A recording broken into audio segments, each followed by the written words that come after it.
தந்தை நம்ம திரு சாமி பழனியப்பன் ஐயா அவர்கள் பாவேந்தருடைய மாணவர்ன்னு நீங்க சொன்னீங்க. அந்த அந்த அந்த அனுபவம், அந்த பயணத்துல ஏதாவது உங்களுக்கு எங்ககிட்ட கலந்துக்கணும்னு சொல்லணும்னு நினைக்கிறீங்களா ஏதாவது? அதை பற்றி சொல்லுங்க.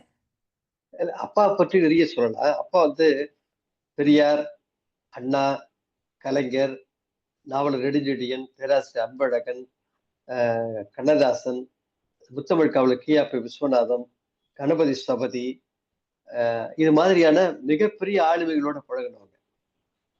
எல்லாரோடையுமே பழகுனவங்க. இந்திய எதிர்ப்பு போராட்டத்துல தன்னுடைய பள்ளி சான்றிதழ்லாம் கிழிச்சு போட்டு இந்தி போராட்டத்துல கலந்து கொண்டவங்க அவங்க. தந்தை பெரியாருடைய இந்திய எதிர்ப்பு போராட்டத்துல. அதனால அவங்களுக்கு வந்து படிக்கிற சர்டிபிகேட் கூட கிடையாது. சான்றிதழ் கூட அவங்க அப்பாட்ட கிடையாது. படித்த சான்றிதழ் கூட கிடையாது அப்பாட்ட.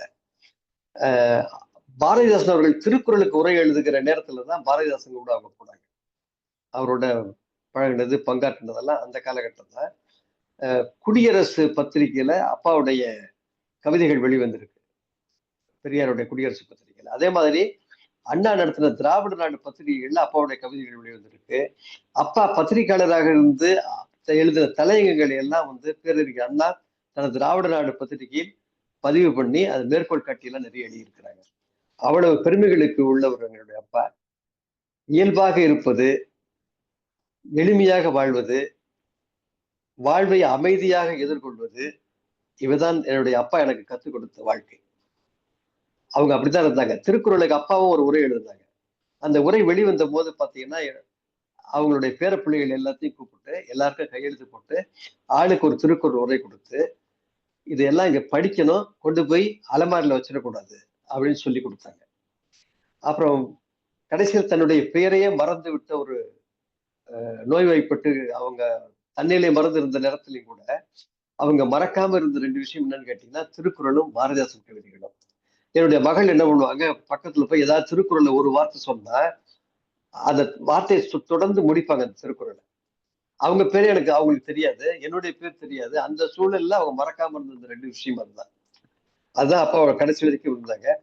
அப்பாவை நினைக்கிற போதெல்லாம் எனக்கு வந்து தாவோ தேச்சிங்கோடைய ஒரு புக்ல புத்தகத்துல படிச்ச ஒரு கவிதை வரிகள் நினைவுக்கு வரும். அந்த கவிதை வரிகளை இப்ப சொன்னா நல்லா இருக்கும்னு நினைக்கிறேன். மிகச்சிறந்த நல்ல தன்மை நீர் மாதிரி, மிகச்சிறந்த நல்ல தன்மை நீர் மாதிரி, நீர் எல்லா பொருள்களுக்கும் நன்மை செய்வது என்றாலும் எதனுடனும் போட்டியிடுவதில்லை. என்னோட அப்பா அந்த நீர் மாதிரி தான் ஒரு ஜீவ நதியாக எனக்கு முன்னால் ஓடிக்கொண்டே இருக்கிறார். நான் அவருடைய கரையில் நின்று அவர் பார்த்துக்கிட்டே இருக்கிறேன். மிகச் சிறப்பு, மிகச் சிறப்பு. அதாவது ஒரு நிறைவா ஒரு இது சொன்னீங்க பார்த்தீங்களா? உங்க அப்பாவிற்கு அடையாளமாக நீர் எப்படி வந்து அனைவருக்கும் உதவி செய்து கொண்டு எதையும் மாற்ற முயற்சி செய்வதில்லைன்னு. அந்த வழியில வந்து நீங்க அப்படியே இருக்கீங்க. அத அத அவருக்கு பெருமை சேர்த்துக் கொண்டிருக்கிறீர்கள் சொன்னா மிகையாகாது. ஏன்னா உங்க அப்பா அவர்கள் எவ்வளவு எளிமையான மனிதர். அவருடைய சுயநினைவே இல்லாதப்ப கூட தமிழைத்தான் பற்றிக் கொண்டிருந்திருக்கிறார் கடைசி மூச்சு வரை. திருக்குறளையும், பாவேந்தர் கவிதைகளையும் தான் அவர் உயிர் மூச்சாக நினைச்சிருக்கிறாரு. அந்த ஒண்ணே வந்து ரொம்ப நெகிழ்ச்சியா இருக்கு. அவர் வழியில அப்படியே இருக்கீங்கண்ணா நீங்க. அத உங்கள்ட்ட சொல்லியே ஆகணும். உங்க அப்பாவுடைய அடிய பின்பற்றி அப்படியே இருக்கிறீங்க. என்றென்றும் நீங்க அதே கீர்த்தியோட இருக்கணும்னு நானு உங்களுக்கு என்னுடைய நல்வாழ்த்துக்களை சொல்லிக் கொள்கிறேன். இந்த நேரத்துல அப்பா அவர்களை பற்றி நிறைய விஷயங்கள் நீங்க சொன்னது எங்களுக்கு கூடுதல் மகிழ்ச்சியை தந்தது. நன்றி, நன்றி. அது மட்டும் இல்ல, நம்ம நினைச்சிட்டு இருந்தோம் பாவேந்தரின் மாணவர் தாண்டி எத்தனையோ குன்றக்குடி அடிகளார் உதவியாளர், இதை தாண்டி எவ்வளவோ பெரிய மனிதர்கள் எல்லாம் அவரு அவ்வளவு இருந்தும் ஒரு எளிமை. அதேதான் நீங்களும். ஏன்னா இப்பல்லாம் ஒரு பாட்டு 2 பாட்டு எழுதினாலே அவங்க பண்ற டார்ச்சர் தான் சொல்லணும். தாங்க முடியல அப்படிங்கணும். நீங்க இவ்வளவும் செஞ்சுட்டு அமைதியா இருக்கிறீங்கன்னா, உங்க தந்தையினுடைய வழிகாட்டுதல் அப்படியே இருக்கிறீர்கள். நன்றி அண்ணா, நன்றி. அடுத்ததா, ரொம்ப முக்கியமான ஒரு விஷயம். ஒரு வாசிப்பு தான் ஒரு மனிதனை மனிதனாக்குகிறதுன்னு நான் எப்பவுமே நம்பக்கூடியவள். ஏன்னா நம்மளுடைய கற்பனா சக்தி, சிந்தனை திறன் அத்தனையும் தூண்டக்கூடியது ஒரு நல்ல விஷயங்களை தொடர்ந்து வாசித்துக் கொண்டிருக்கிறது. அதனால தான் மாணவர்களுக்கு எங்க போனாலும் சொல்லுவேன். குறைஞ்சது ஒரு ஒரு 10 பக்கம்லாம் வேண்டாம். ஒரே ஒரு பக்கம், இல்ல ஒரு 10 நிமிடம் தினம் வாசிக்க முயற்சி பண்ணுங்கன்னு சொல்லுவேன். இந்த வாசிப்பு அனுபவம் உங்களுக்கு நெறைய இருக்கு. நீங்க முன்னாடியே சொல்லியிருந்தீங்க, உங்களைப் பற்றி நான் இந்த ஆராய்ச்சின்னு சொல்லணும். அப்படி பார்த்துட்டு இருக்கும்போது பிழை பார்த்தல் உங்களுக்கு ரொம்ப பிடிச்சமான ஒரு விஷயம் அப்படின்னு சொல்லியிருக்கிறீங்க.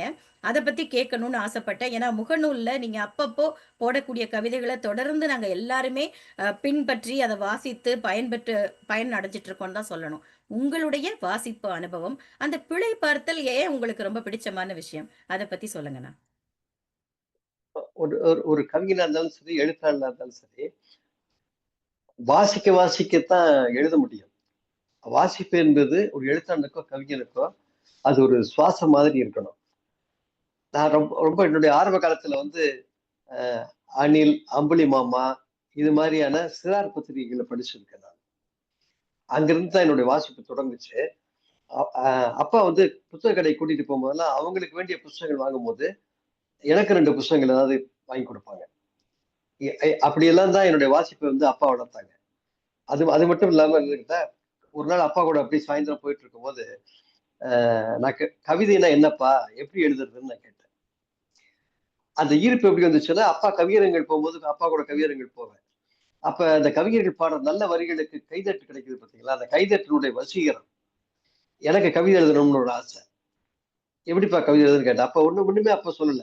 ஏன்னா அப்படியே ஒரு ஒரு பார்வை பார்த்துட்டு வீட்டுக்கு வந்து பாரதியார் கவிதைகளையும் பாரதியார் கவிதைகளையும் எடுத்து கொடுத்து இதை படி அப்படின்னு சொன்னாங்க.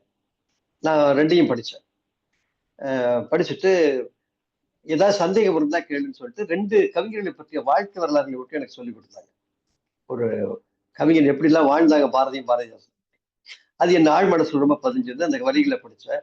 அப்புறம் வந்து அளவள்ளியப்பா, தம்பி சீனிவாசன், குட கதிரேசன் இப்படியான சிறார் எழுத்துக்கள் எழுதுகிற எழுத்தாளர்கள், கவிஞர்கள் எல்லாம் படிச்சு நானும் குழந்தை கவிதைகள் எழுத ஆரம்பிச்சேன். அப்புறம் மேத்தா அவர்களுடைய கண்ணீர் பூக்கள் படிக்கும்போது புது கவிதை எழுத ஆரம்பிச்சேன்.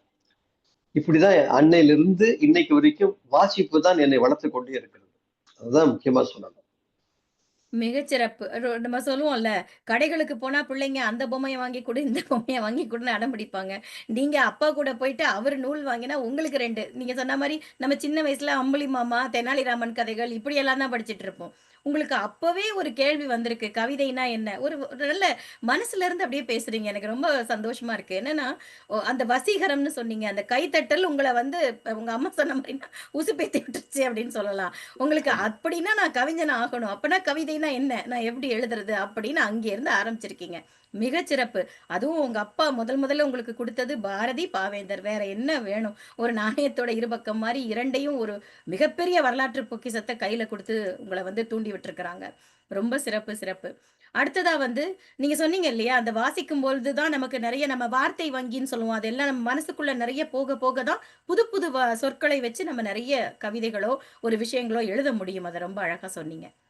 அடுத்தது பார்த்தீங்கன்னா, தரமான திரை இசை பாடல்கள் இப்ப ரொம்ப குறைஞ்சு தான் இருக்குன்னு நெறைய பேரு இப்பலாம் சொல்லவே கஷ்டமா இருக்கு. இன்னைக்கு சமீபத்தில வந்த ஒரு 10, 12 படங்கள் ஆங்கில பெயர்கள் தான். எல்லாமே ஒண்ணு கூட தமிழ்ல கிடையாது.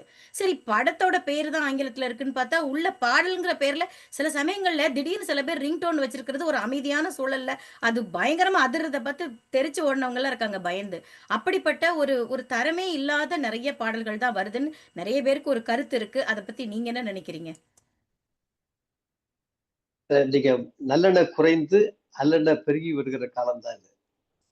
ஏன்னா பன்னாட்டு நிறுவனங்களும் அதனுடைய உலகமயம் இருக்கு பார்த்தீங்களா? அது நம்மளுடைய நிலத்தை, நீரை, உணவை, பொழுதுகளை, வாழ்வை, பண்பாட்டை எல்லாவற்றையும் நிறமாத்திருச்சு.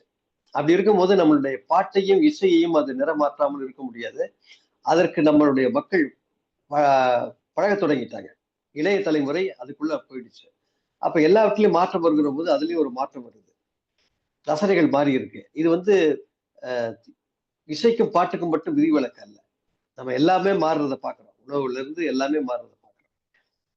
இதற்கு நடுவுலயும் நல்ல கலைஞர்கள், நல்ல பாடல்கள் வருவதற்கு, நல்ல கலைகள் விளைவதற்கு தொடர்ந்து போராடிட்டு தான் இருக்காங்க. அதையும் நீங்க பார்க்கலாம். இடையில இடையில நல்ல விஷயங்கள் வெற்றி பெறதான் செய்யுது.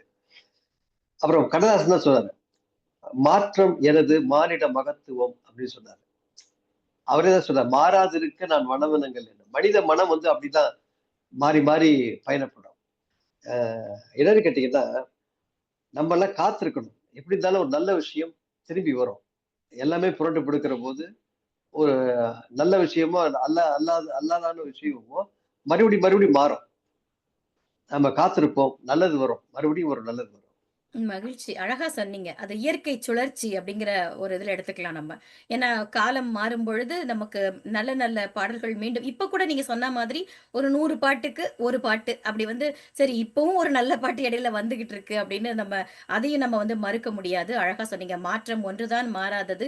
இயற்கையின் சுழற்சிக்காக காத்திருப்போம் அப்படின்னு சொன்னீங்க. ரொம்ப மகிழ்ச்சி.